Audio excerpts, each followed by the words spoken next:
Guess who's back? Sorry. I'm not even getting into that. I'm not going to rap with Eminem. What? Who said that? Oh, right. Hey, everyone. Jim Phoenix here. Definitely knew I was on microphone. Don't worry. Not taken from surprise whatsoever. On this next exciting episode of Streaming Demons, boy.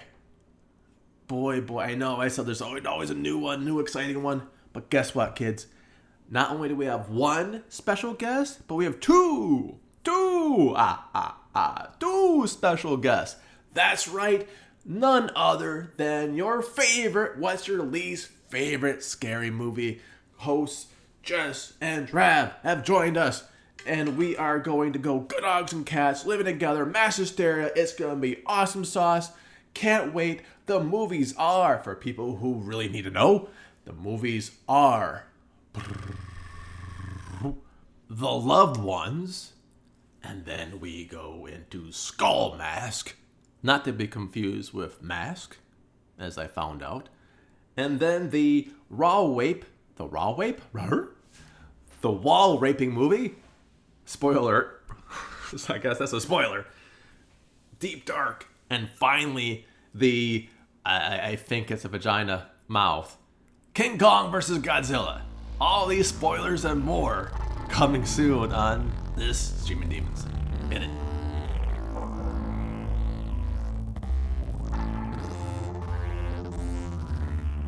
Hey everyone, Jim Phoenix here. Hope you're doing well. Today we have a spectacular special edition of Streamin' Demons with my forever co-host Evie. Say hello.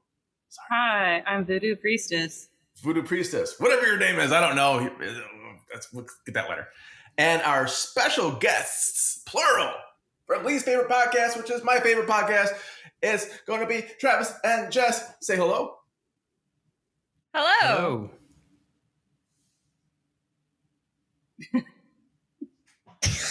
Is it delayed? Now, because we have 1, 2, 3, yeah, a little.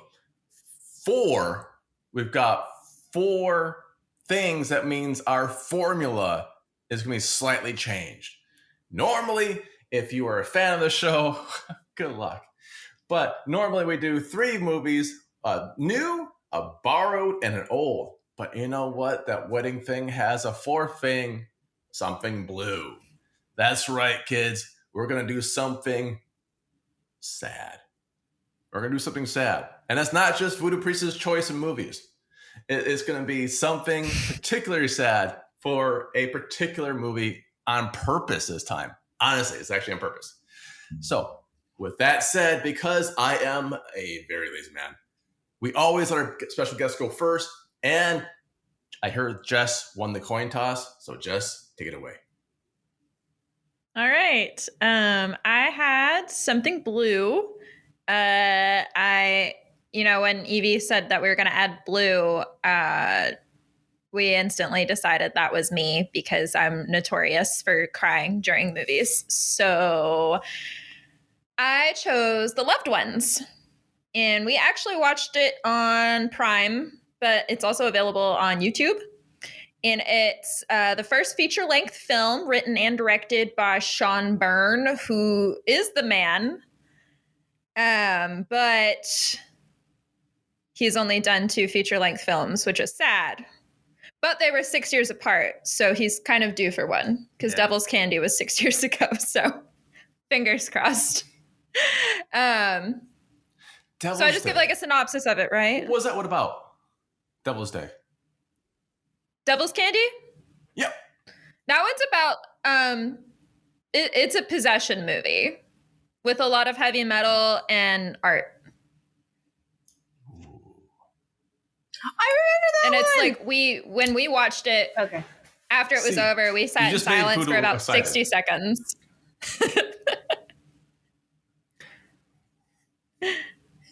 Yeah, when it was done, we sat in silence for like 60 seconds, heavy and then we were possession? like, that was amazing. It's not the heavy metal possessing them. There's possession and heavy metal. I don't know, bro. If not, you should. I thought it was the one. Oh, I was thinking of Uncle Peckerwood. But the one I chose for today or Uncle Pecker. That's the one. I think I've heard of that one. I think that one's like punk, isn't it? Or is it metal? I've not heard of that one. Yeah, it's got the heavy metal and possession part combined. So I was like, oh my God, it's that one. Oh no, that was punk. Was that punk? Oh man, that was punk rock. Never mind. That was punk rock.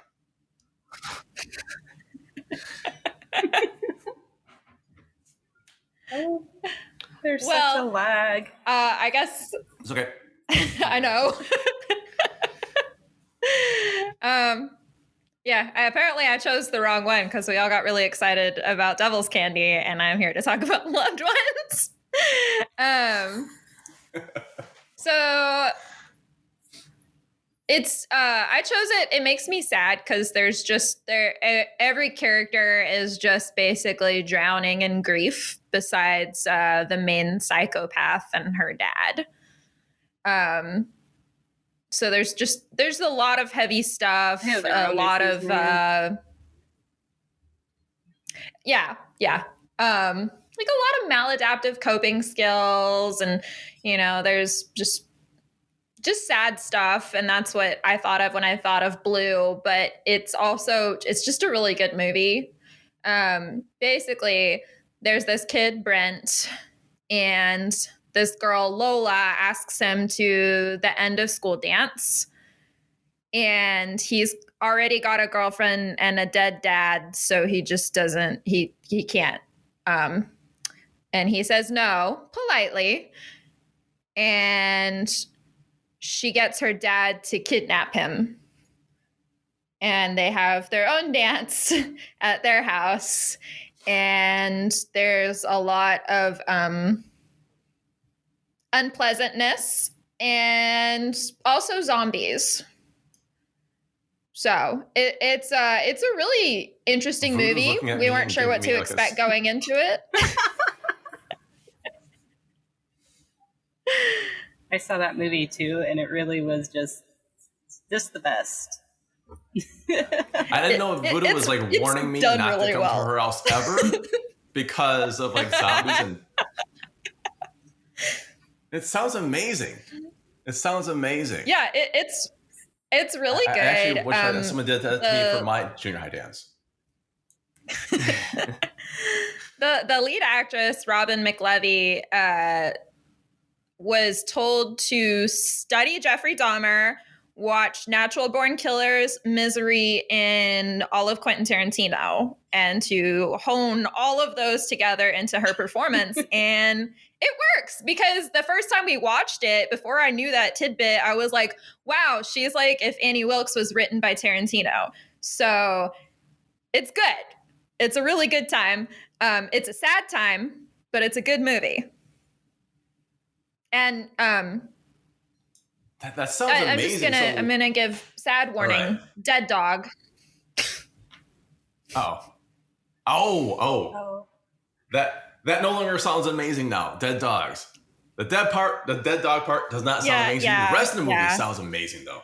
It's everything I look for. I always forget about that part, and then we get to it, and it's just real quick. Is that why the movie's sad for you? The dead dog? That's a big part of it, but also just like him dealing with his dad, and the other, like the side story of the friend and the girl going to the dance, and she's just real messed up because she's like doing her own grieving thing that kind of ends up tying into the main story. Like it's just all so sad and gloom and doom, and yeah.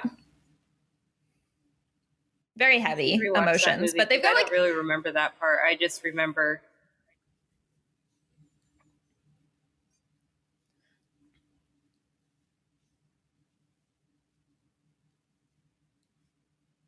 We lost you. Yeah. So. Oh. Can you hear us now? Yeah. Yeah. Okay. Yeah. I'm going to try to turn my camera off to see if this actually helps. Because sometimes when we're streaming a lot, like the cameras use a lot of bandwidth. So you guys want to shut your cameras off too. It's cool. Oh. Yeah, sure. Okay. Okay. Person. Because I do a lot of overseas meetings. Okay. Is this Okay. better? Alright, Like, so- can you guys hear us? This, yeah, I can hear us. Yeah. Okay. So we have this movie.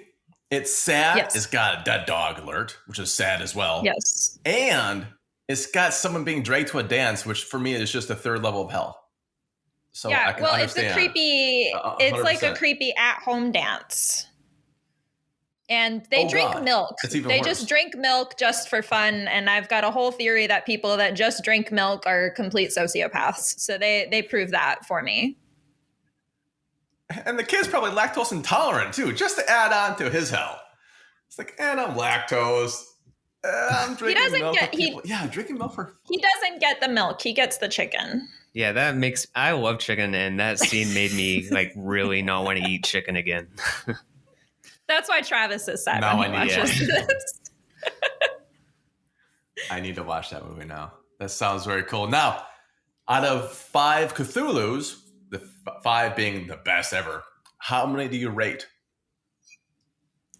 I'd probably give it 4 to 4.5 Cthulhu's. Yeah, I'm surprised you're not doing 5. Wow. It's That it's is not, amazing. It's 1 to 5. That's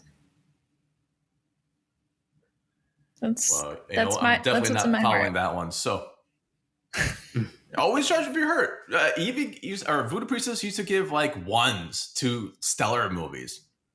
So, Dude, I didn't think they were all that stellar. Okay, bro? you're the one that picked them.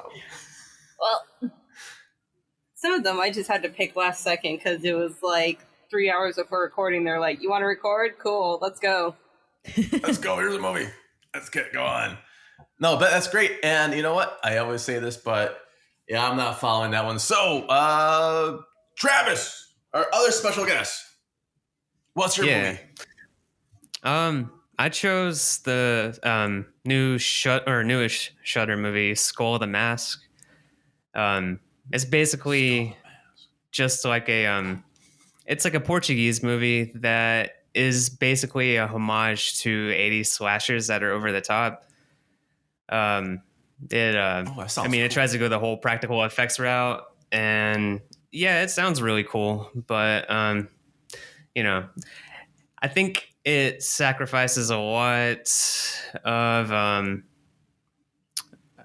I don't know. It doesn't really focus much on plot, which that's fine. Like I get those 80s horror movies, like especially slashers, aren't necessarily like huge on plot, but I feel like this one, the story just kind of like jumps around a little bit. But yeah, let me I guess just break down the story for it, or just the summary.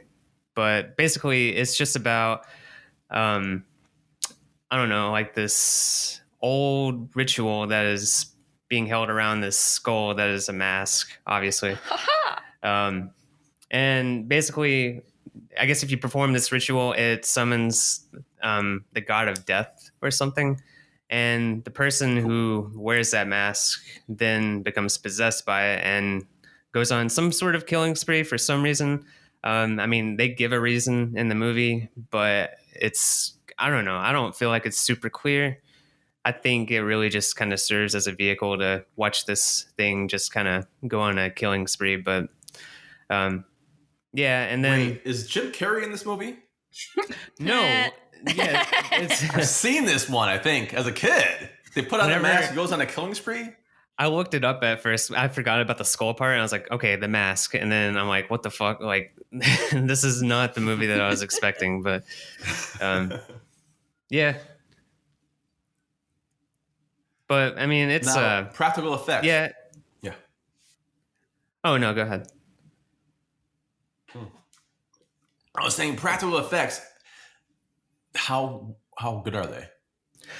They're actually not too bad. You can definitely tell that they were working on a bit of a budget. The movie definitely has like a cheap feel to it, but whenever I'm looking at it, I'm kind of getting that vibe that you get whenever you like see some of the movies that Arrow Video publishes, they kind of like go for those like really low budget, obscure horror movies, especially from the 80s. And I kind of felt like if you would have taken this movie and sent it back in time and like actually shot it on film, I think it could have been that. Like you could have like watched it and had no mistake that like it was of that era, which, you know, that's cool. That's what they were going for. They're definitely going for like 80s slasher.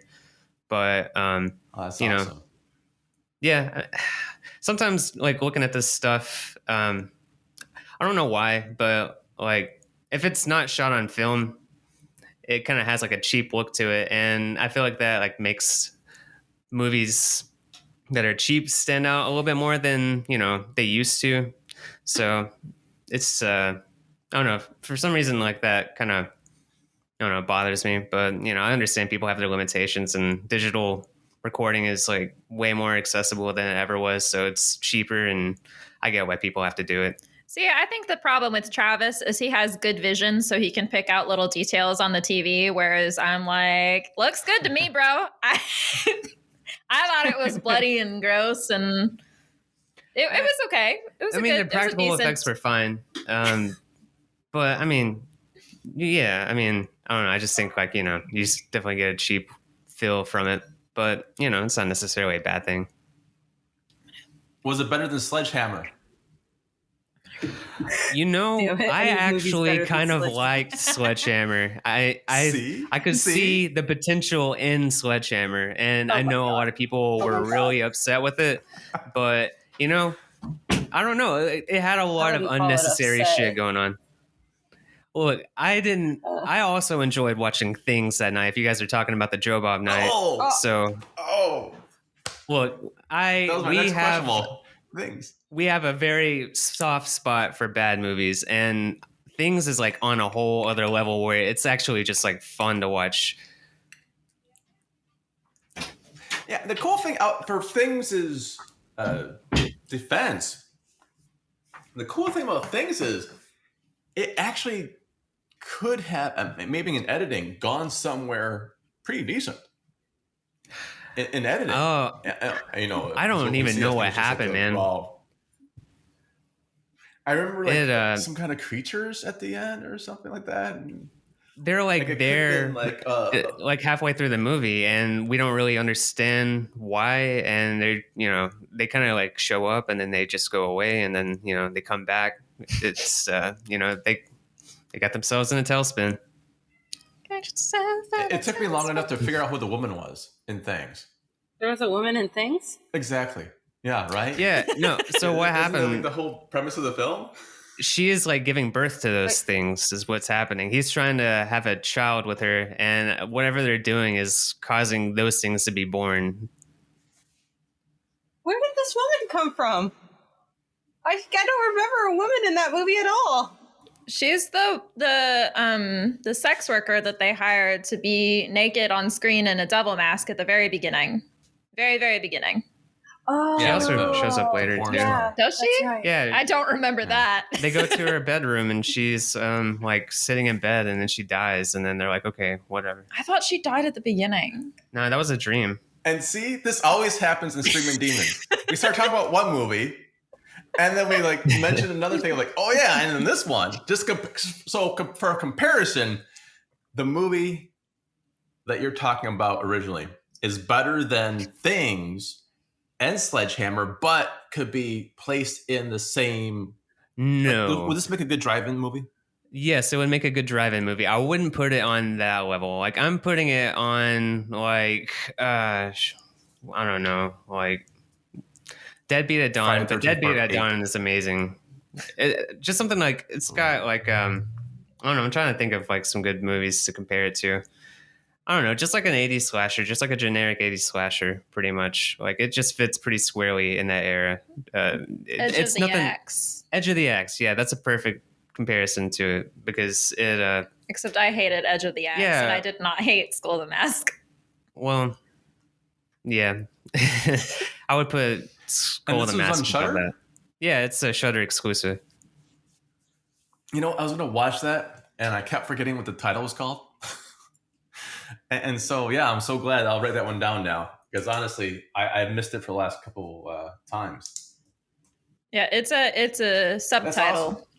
So, Yeah.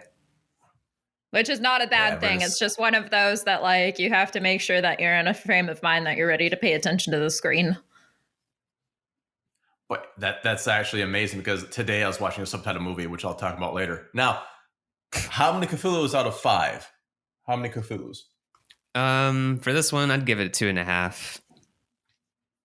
Wow, that's pretty good still. It's fun. Like, it's fun to watch, but if you're going in there expecting anything like plot wise, I got lost so many times. My big thing was I did not understand the cop. She had this whole backstory that they kind of talk about, but it's not ever fully fleshed out. But she's like a main character, so it's confusing. Yeah, the cop is trying to chase down the person that is being possessed by this mask, and the cop has like a bad history. I don't know. It's kind of like a corrupt cop trying to do good type thing. I don't know, but it doesn't really go anywhere. It's just. And again, must emphasize, not American. Yeah, I know when you say. Corrupt cop. It's a universal factor, yeah. And now that's the kind of cool thing that movies do. They kind of really bridge together the world. And I know if they're doing that slasher, like trying to remake a slasher movie, they're probably heavily influenced, and it all kind of rolls in. I mean, think how many corrupt cops that were in old, like Maniac Cop. Right? I think that was like, yeah, a slight thing of it. Now, all right, shoot. Okay, I'm not going to follow that. So, Voodoo Priestess, what do you have for us? Yes. Well, guess what? Really, you couldn't follow 2.5 stars? Or 2.5 Cthulhu's? No, trust me. With this movie, you gotta know what my rental is. I really can't. Okay, cool. Yeah. So anyway, I was doing old, so I decided to drag out an old favorite from 2015 called Deep Dark. Deep Dark. Okay. Yes. My movie was older than yours. Yes, it was. Yes, it was. We're encouraging Voodoo to use this century sometimes. Yeah. Okay. You know, I always get shit for my old choices. Sometimes they're from like World War II. Yeah, I wish it was World War II. You meant before World War II, but that's fine. Whatever. Anyway, Deep Dark. So basically, it's about a guy who is an artist and is totally a real artist and is just totally misunderstood. And he is really desperate to get into this one art gallery thing. So he contacts his uncle, and his uncle sets him up with a room. And the whole movie is basically about the price you pay for fame. Wait a sort minute. of. Wait. Didn't you already do this one? Didn't he go like to Russia for a mail order bride? No, that's a different one. Oh. Okay, then I have no idea. Never mind. Yeah. It sounds very familiar though. Like The Special or something? No, wait, Scary Bride? No. Scary Bride, yes. Yes. Yeah. No, this is a completely different one because there should be a trigger warning in here because a wall rapes a man. So I just want to put that out there. I think I've talked to you about this film before. Yes. Because you asked me if I would do that. I'm like, I don't know. Who's the wall? Like, is it consensual here? I'm intrigued. It was... I know, right? You just say a wall rapes a dude and like instantly you want to watch it, right? I'm just trying to figure out the mechanics of it. The mechanics? There's a hole in the wall. Oh, okay. That explains. Oh, I thought it was the other way around. Is this? Yeah. Yeah, Travis, me too. Travis, me too. That's what I was going for. That I was like, Now, is this the way, kind of like no spoilers, but that one movie we've seen with a cow tongue licking person? God damn it! What? No. Is that kind of the same way, where someone kind of reach out and grabs? This one, no. Please describe the wall rape scene to us, because we've never seen. Okay. It's more of like the power dynamic. Like the wall is doing nice things for him, and she's like, I will fuck you over unless you give me something here. And so he is forced to give her something. And it's really awkward and uncomfortable a scene. And it's like a guy's just sticking his dick in a wall. So he's coerced into like a glory hole type of situation. Sort of, except there's no one on the other end. The wall is just. And why is he doing this again? No judgment, but just curious. For fame, for acknowledgement of his art. So my wall can give me that? Well, you owe me. Yeah, you hear me. Oh, Sorry, God. I was talking to my wall a bit. I know. Not that I've done that before. Yeah. Sure, dude. This is why you had us turn off the cameras, isn't it? I'm doing it right now. It's like me and from Jay from Big Mouth, and we'll get a pillow. Just like I'll cut a little hole in it first. Yeah. But yeah. I'm just throwing soup out. Okay, so you were fucking a wall. Go on. Well, I don't want to spoil it too much. Oh, is that the spoiler? Oh, no. Jesus. Well, it's not the spoiler. There's more going on with it. It's just like the character that you start with he's just like really douchey, and you can tell that by, again, he would say shit like, I'm a real artist who makes real art and not blah blah blah blah blah. But then again, there's like another artist there who has like this weird Ponzi scheme art thing going. Ponzi scheme? Hey. Oh, I don't know about this. He's riding a motorcycle? No. That Fonz, man. No, there's just a paper on the wall. And he's having people write their names on the paper. It doesn't matter. You guys, just watch the movie. Yeah, okay. Yeah, just watch the movie and you will find these things out. That's true. Yeah. And even though the characters are all kind of like unlikable, you sort of get where they're coming from and where they're going and all that until the very end, where it's like it seems like it ends on a really sad note that wasn't as deserved as it thinks it is, considering there was wall rape. So I'll just leave it at that, I guess, because I don't want to spoil it too much. But watch Deep Dark. It's on Tubi. I know for sure. I think it's also on like Vudu. Yeah. You had to start off with Tubi. Yeah. I feel like that sets the tone right away. It sounds deep and dark. Yeah. Oh, and according to IMDb, the keyword, wall rape. Yeah, that was the only one they used. Oh, too. Nice. It's kind of weird. Yeah. So I guess if you want to watch that movie. Okay, so how many Cthulhus? Sorry, I don't know my own ratings. How many Cthulhus out of 5? 4. 4 out of 5. 4? Motherfucker. Wow. Haha, sucker. Because guess what? 4 Cthulhus out of 5. I usually rate things higher than a 3 if it's something I'd rewatch. And I've already rewatched this, and I'd probably do it again. So is it your new biology?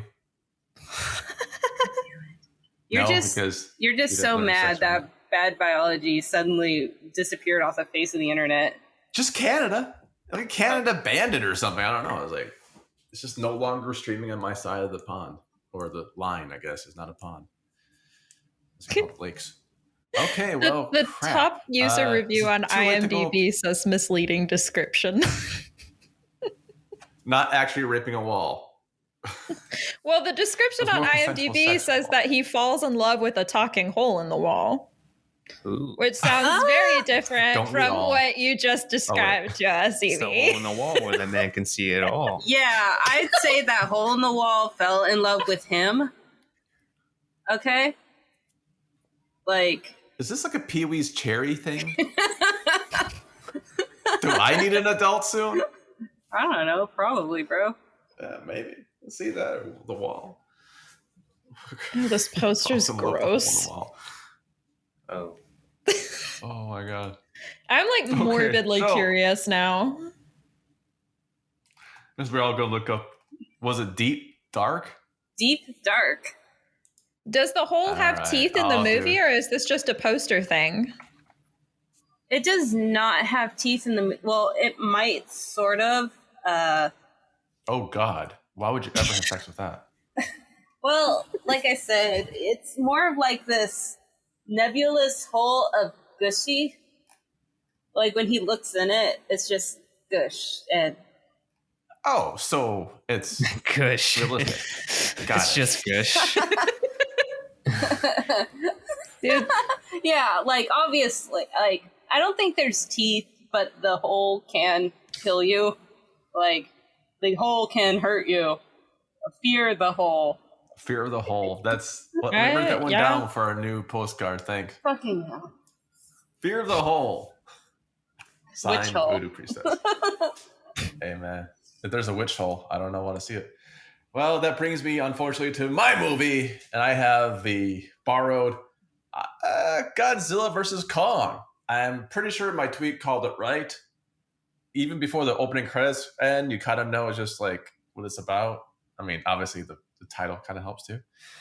But the most disturbing part about this movie is Godzilla's mouth looks like a vagina. I'm like, okay. And I can't unsee it no matter how many times. Do you think that was I intentional? just cannot unsee it. With their monster design, as the thing is, like their monsters look, except for that one aspect, kind of look fantastic. I think Godzilla's neck is too short, maybe, but it's couldn't like you can't see it and go like nothing but a vagina. It was like, oh, that's vag, 100%, 100%. And I don't mean the side view. They do like the early on view when before it does the ray from its mouth. It's like, oh God, yeah. So for PG-13, that's kind of deep. Now, you've seen Godzilla, you've seen King Kong. Guess what? They fight. You know, the epic next chapter in a cinematic monster verse that kind of didn't go anywhere or might not go anywhere after this. The greatest icons in motion picture history, you know, Godzilla, Mighty Kong, humanity caught in a balance. It's weird because I'm pretty sure they have Tarzan, and Tarzan's idea is to go get Godzilla. No, to go get King Kong to fight like something in Middle Earth with the hobbits. And then there's like no ring, but they have to throw away Wait, a are stick. you sure you're on the right movie? I'm pretty sure. No, this is pretty much it. And then like the kid from Deadpool's in it. So, and then there's the upside down world, like a literally upside down world where the person from the upside down world does not go to the upside down world. It's kind of like they just took a blender and they put a bunch of other like pop culture stuff and they blended it up and like, fuck it, it's a movie. Or just the way I saw it, I'm not sure. Mm-hmm. Because we have Alexander Skarsgård's in it, so that's you know, Tarzan. And he's like, yo, dude, you need to get King Kong. And then Millie Bobby Brown's in it, and that's like the girl from the Upside Down, but she doesn't go to the Upside Down. She stays somewhere else. And then we got some other people that do go to the Upside Down, and Julian Dennison, which I'm pretty sure is a kid from Deadpool 2. He's in it, but he's not Deadpool or the kid. I don't know. It's just the special effects are 100% not you know, not real. Right. They're not, yeah. You mean they didn't get Godzilla and actually pit him up against Kong? Yeah, they did. I wish they would have. I really wish they would have. Or even these small little puppets. I would have actually see like two puppets, like with you can still see the hands kind of like mashing against each other. Or like Mike One Crazy Summer, like, you know, Bobcat's in the Godzilla suit at the end. I would like to see that. Roller Gator. Oh, who said Roller Gator? Okay. It won an award called the Seal of Authentic Representation. So I don't know what was authentically represented. Maybe it was an authentic Godzilla and Kong. It was the authentic Godzilla badge. I believe that's what the award's for. And 100% it is. And Roller Gator's like a running joke for us because every time I had a new girlfriend, this goes back to J.M. Brannick or Box Human on our podcasting site. They told me to watch Roller Gator. So I'm like, okay, great. Every time. That was it. The girl walks out. It was just like horrible for everyone. What is roller And I gator? guess the person was kidding. Roller gator. How do I describe that movie? Imagine a rapping alligator on roller skates. Now, take out the ability to actually move because he's a puppet or skate. Yeah. So it's just like a what a waste of potential. It really was. It really was. It was supposed to be a Ninja Turtle type vibe, but happier, I guess. Yeah. Didn't end well for anyone. Now, I will tell you this about Con. It's confusing. There's so many different locations. And most of them are, you go in this place, and then this place, and then this place. Oh, in this place. Why? Who cares? And then this place. It's what Trey Park. Oh, this is actually exactly what the people from South Park would call a movie that's built on this happens, and then this happens, and then this happens, and this happens, and this happens. There's no real causals until for, let's say, Act 3, some causal effect kicks in, and then a little bit, and then they go back then just and this, and then, and then, and then, and then, and then. And that's my biggest actual critique of the movie. It's one and then after another. Now, is it visually appealing? Yeah. Is it kind of cool because it's a monster movie? I'd almost be sad to see like a really well-written Godzilla versus King Kong movie. It's not the movie you sign up for, I think. I think you sign up for the monster, put your brain on pause for a minute, and just go to the theaters back when they still had theaters, I guess. They're coming back now. Who knows? And just go for it. The acting is pretty good. I did have subtitles because, not even a spoiler, she's in it in the first couple seconds. There is a deaf girl and she signs. And so there's a lot of subtitles to read when she's signing. And I just think it's very, what's the word for it? Improper parenting to bring a deaf girl to, like she's like what, 8, and to bring her to like a Godzilla fight. Like, really? That's the safest place in the world for her? That's I don't know.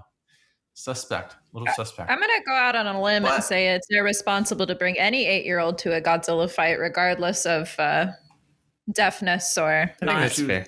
Yeah. Although I thought Millie Bobby Brown, I thought she was 8 too. So like, I don't know, maybe just had like 8-year-olds on both sides of the world. It was like, take your child to work day and everyone's, killing Godzilla and King Kong. Out of Cthulhu's, go on, yeah. I was gonna say, what would you rate it? Because I didn't want you to keep going on about the sadness and despair you felt. After all that, it's God, I'm gonna give it 3.5. 3.5, honestly, and most of that 0.5 comes from me liking Godzilla and King Kong as a kid. So it's all based on nostalgia? Just the 0.5. That did help a bit. And actually, the 0.5 hurt a bit too. Because I watched Godzilla and King Kong as a kid, I had higher expectations.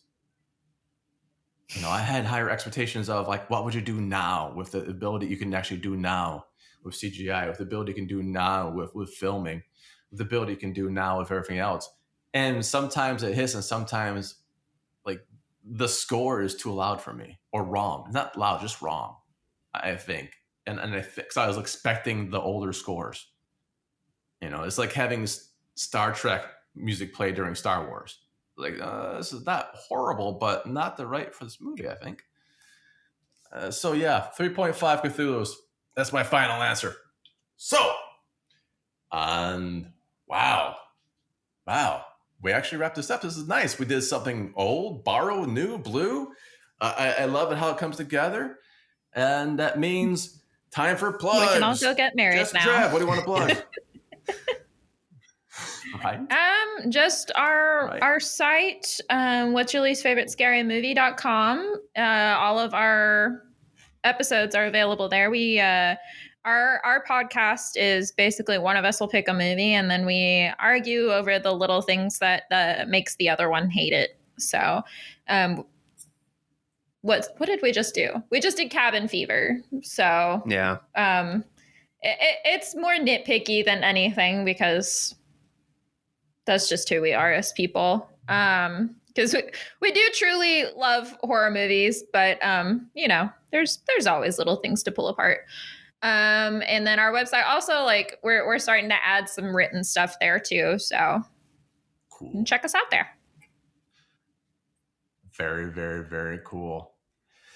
You guys are two people. Want to plug something else? Anything at all. Sometimes Voodoo just plugs like screwdrivers. Like random stuff she found in her room. Like a pen. I will plug the power of Benadryl.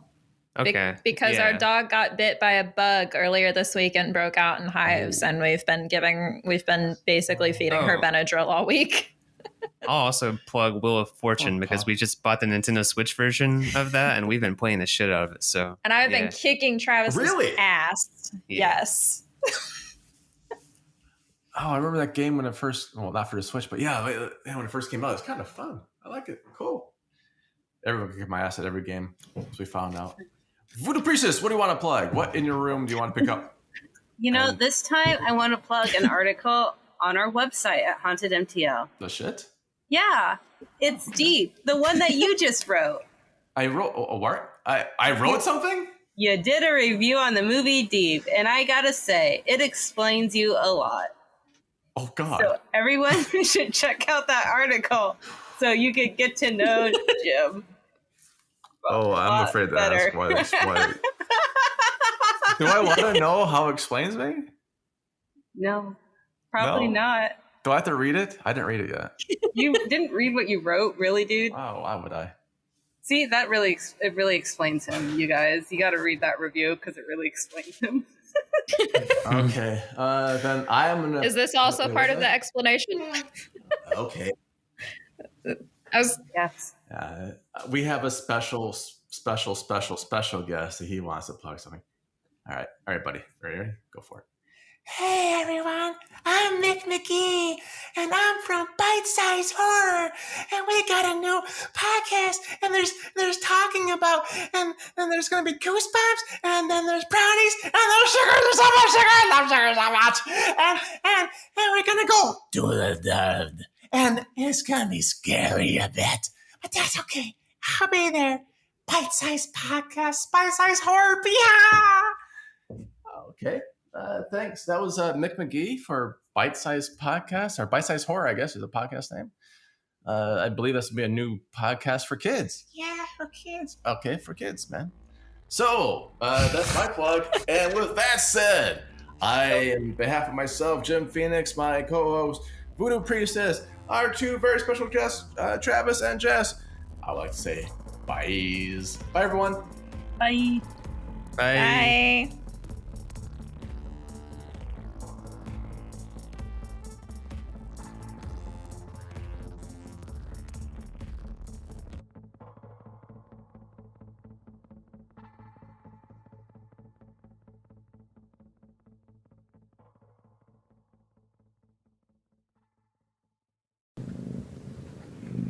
I hear a cat.